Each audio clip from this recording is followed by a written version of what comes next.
3BOK story part 11. Okay, so after we do the AKA show at the Enoch Davis Center, I get off stage and all of a sudden I'm getting all these business cards. Somebody from the Urban League, somebody from this organization, that organization. And so they really helped me out. They helped me like get these shows scheduled. They helped me my vision. That's why it's good to tell people your vision. I told people my vision that day on stage, and all of a sudden they started helping me. One person was Peggy Peterman. Well, this is I got to give this credit to Jam-A-Lot Records. Mike Atwater used to have a record shop called Jam-A-Lot Records. So me and my crew, we used to go there. I used to always buy records, like I said before. So one day they did an article on this Good Girls. They were signed to Motown. And then Peggy Peterman was there, and she mentioned us in the article. So I got to meet her. Extraordinary lady. She wrote for the Times. She was my Black History teacher at SBC. That was years later, but awesome lady. But anyway, that helped us because I got on her Black History pageant, and we performed there at the Black History pageant. And then after that, somebody seen us and they said, "Hey, we're doing a show at the Spitzfeld. It's going to be at the newly opened Dome." So we was the first rap group to ever perform at the Dome. So I called the paper. Look, we performing over at the Dome. Come check us out. They wrote an article on us. That article did numbers. It did wonderful. So we made the papers. I was very excited. I mean, they had a picture in there, nice article. So next thing I know, Channel 13 called. Then we end up on Channel 13 show called Eye on Tampa Bay. And then another TV show called from Channel 10. So all of a sudden, my phone, it never stopped ringing for like 4 years after that. I mean, 3BOK, we was performing everywhere. Schools, middle schools, high schools, parks, colleges, nursing homes, Head Starts. I don't care. If it was anywhere we could bring a mic in there and give a show and it was a crowd, we did it. And we called ourselves opportunistic volunteers. And so we did a lot of shows for free and we got paid for a lot of shows.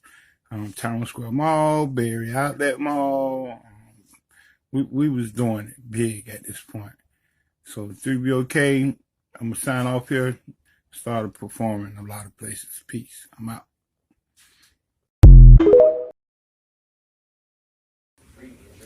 What up? 3BOK story part 12. All right, so we performing now. I remember the first time after the show, the lady said, "Y'all want to ask any questions?" And they said, "Hey, can y'all sign autographs for us?" I mean, I was very flattered. I mean, as aspiring entertainer, that's what you want, people to ask you to sign autographs, right? So I was like, okay, about this life. So I'm bringing this up because eventually this became a sore spot for me, signing autographs. You know, I was very fan friendly, and I've always been a loving, kind of friendly person. So I always like to sign autographs, but like, you know, like if you sign one, like let's say you out in public, somebody catch you and they say, "Hey, I want your autograph."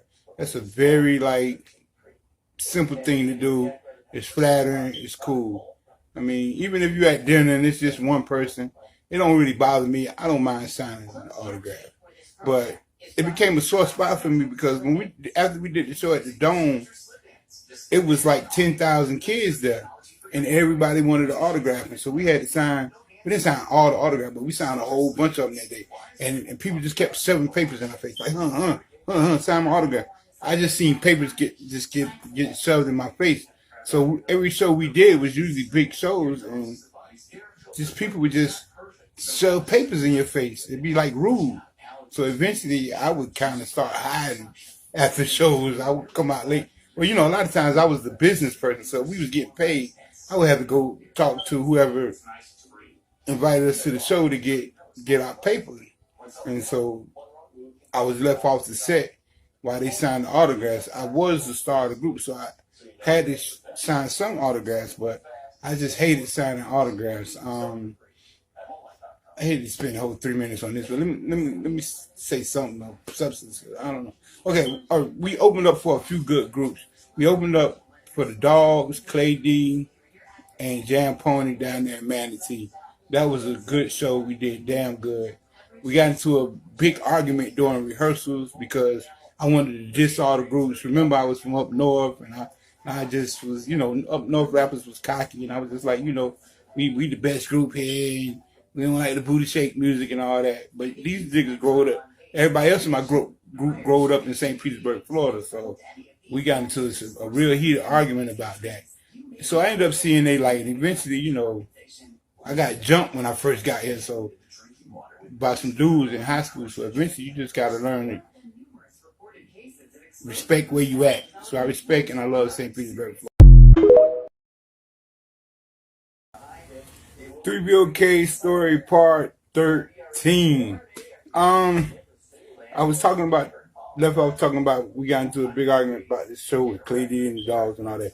Anyway, we did a good show. We had a really good show. Let me start back kind of to the beginning of us performing. We first started performing, we used to have some homemade speakers we made with some Sherwin Vegas we had. And the sound was kind of terrible. And I used to it was just me, Tony, and Eddie, and I would make Eddie he used to do the Kid and Play step, and he jumped through his leg, and that would be like a highlight of the show, and I'd be like, Eddie, do that thing, and that would get good crowd reaction, but we really kind of we were sucked, but it wasn't that good in the beginning. And then then add to it, I'm this lyrical miracle type rapper, and all of a sudden MC Hammer is hot and Vanilla Ice is hot, and everybody wanted to see rappers dance. There was one problem, I couldn't dance. So I did what a lot of the up north rappers did. They just got dancers to dance behind them. So I met this girl named Carmen, who I worked with at Home Shopping Club, and we was dating. And then she told me, hey, I got a brother, he dances. So I went and met him, Gino, and he had a homeboy named Scrap, and he had a homeboy named Roy. Well, first we started out with Scrap and Gino. We had another dude named Lamar. And so they was our dancers. Those was our dancers for that Dome show. And then something happened with Scrap. He didn't work out. And we ended up using Roy. We're going to stop that piece. But anyway, we're going to start this back up. Hammer was putting the pressure on everybody because he wanted me to be able to dance and rap. I couldn't dance and rap, but I did the best I could. I used to jump in there and make steps with him, but the dancers upgraded our show tremendously. And so our show was getting better and better and better. Better beats, better dances, better routines. The messages was getting clean. We was getting invited everywhere, and everywhere we got invited to, we got invited back. And then we started having some problems because the next year we came up with the Flesh, Blood, and Skin tour, which was more pro-black. Originally, we were more anti-drug with a pro-black message. This time, we was pro-black with an anti-drug message, and that was a big difference. Started playing speeches by Martin Luther King, Malcolm X, before his songs, and we started getting blackballed from a lot of places. I'm going to start back up the next one. We was in Ocala.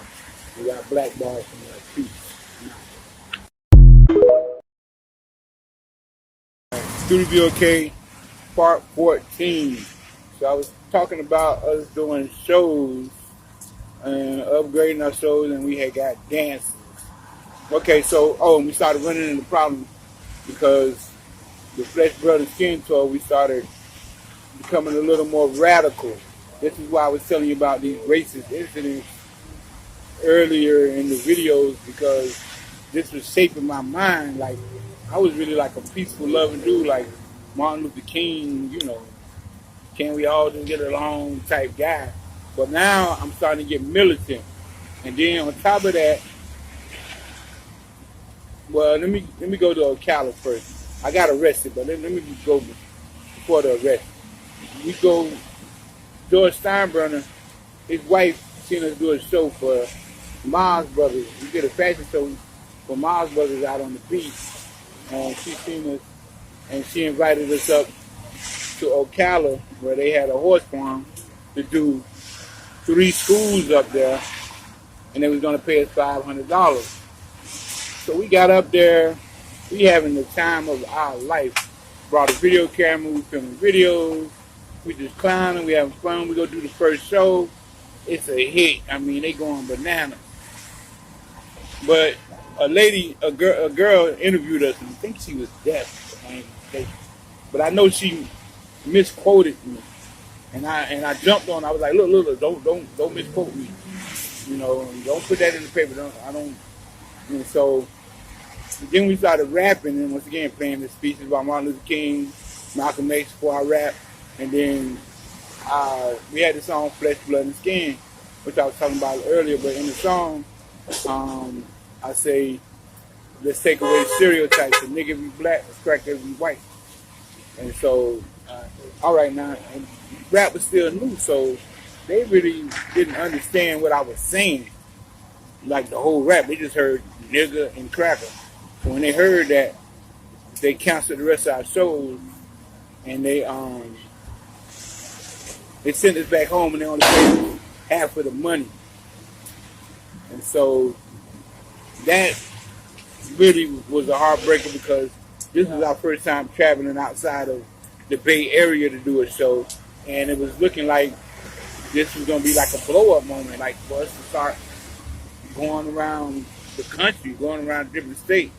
And then we had another incident where they were supposed to write, well, that's the police thing. Let me get back to that. So this is the Ocala thing. So yeah, we went to Ocala. We got sent home with no money. That's the end of that story. Peace.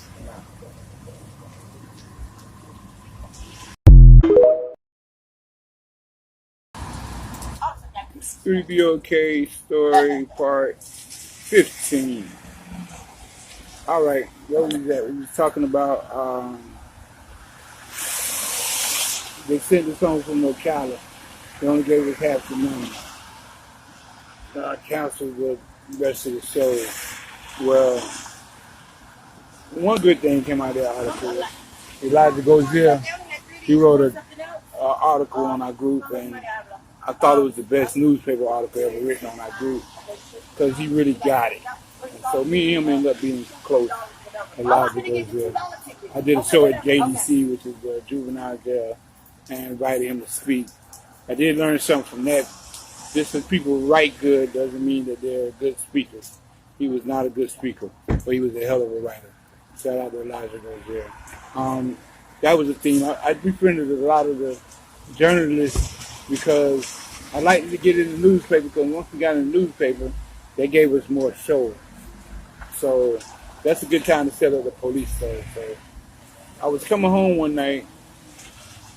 I dropped off my girlfriend from a date, and the police pulled me over, and he told me I had my headlights out, but I told him I had my headlights on. And so I said, well, what happened? You don't sign the ticket. They said, well, we're going to arrest you. I said, well, arrest me. And we fresh off of the Rodney King thing, so I'm already a little nervous. It's 11 o'clock at night. We're in a dark spot. And they started beating on me. And then, wasn't no like severe beating, but they roughed me up a little bit. And then I ended up going to jail. I got a charge, battery on police officer. So they flipped it when I got down there. Instead of me telling them that they hit me, they were saying I hit them. And like I said, I was becoming more and more militant. So I was talking junk to them, but I didn't hit nobody. But they hit me. So I ended up going to court for that. They gave me probation. I ended up violating the probation. So I told them, let's take it. Then they said, we're going to give you 2 years probation. I said, take it to trial. I went to trial. I had a hung jury. And somewhere in there they said, well, you said you admitted to resisting arrest. And so, but at that point, the damage was done. I had a felony record for battery on police officer, And so they could no longer promote me as the good guy. And that's where things took a real turn. I started getting more and more militant. Big Smoke, I'm out. 15.